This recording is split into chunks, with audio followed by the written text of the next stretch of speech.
নমস্কার, good morning. আমার নতুন নতুন স্টুডেন্ট আমার কাছে গাড়ি শিখে নৈহাটি দিয়ে আসতো। সে আজকে লাইসেন্সটা পেয়েছে 4 হুইলারে। সে লাইসেন্সটা হাতে তুলে দেবো। অভিষেক আচার্য, হাততালি দেবে সবাই। গাড়িটা শিখে নিয়ে তো লাইসেন্সও পেয়ে গেছে, গাড়ি চালাবে তো? কোথা দিয়ে আসলে বলে দেয় একটু। আমি নয়টি দিয়ে আসছি। আর লাইসেন্স পেতে কদিন বাদে? আমি 1 মাস করে মানে শিখে 1 মাস পরে লাইসেন্স পেয়েছে, প্লাস আবার নিজে সিঙ্গেল ক্লাচে গাড়ি শেখানো হয়, প্লাস লাইসেন্সও করে দেওয়া হয়, 4 চাকাও শেখানো হয়, গাড়ি ভাড়াও দেওয়া হয়। এই যে আরেকটা তপনদা আছে, ইনি পরীক্ষা প্রিপেয়ার হচ্ছে, পরীক্ষা দেবে ভোটের পরে, রেজাল্টের পরে।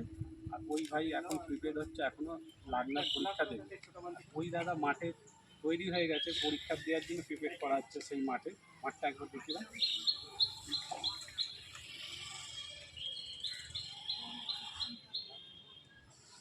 এবার সামনে আসো, একবার নাম জিজ্ঞেস করে নাও সব্বার।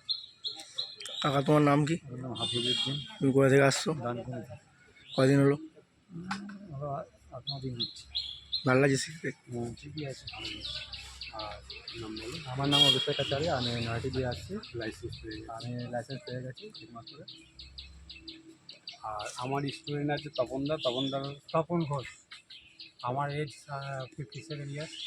আমি নতুন করে আবার জন্মাতে চেষ্টা করছি, মানে এবং লাইসেন্স চলতে চেষ্টা করছি। ভাইয়ের নাম জিজ্ঞেস করো। অর্পণ মুখার্জি, এই শ্রীরামপুরে মানিকতলা বাজার থেকে আসছে। শিখতে ভালো লাগছে? দারুণ। তো আবার নতুন ভিডিও চলে আসবো, নতুন স্টুডেন্ট নিয়ে চলে আসবো, আবার লাইসেন্স যারা দেবে তাদেরকেও নিয়ে চলে আসবো। টাটা।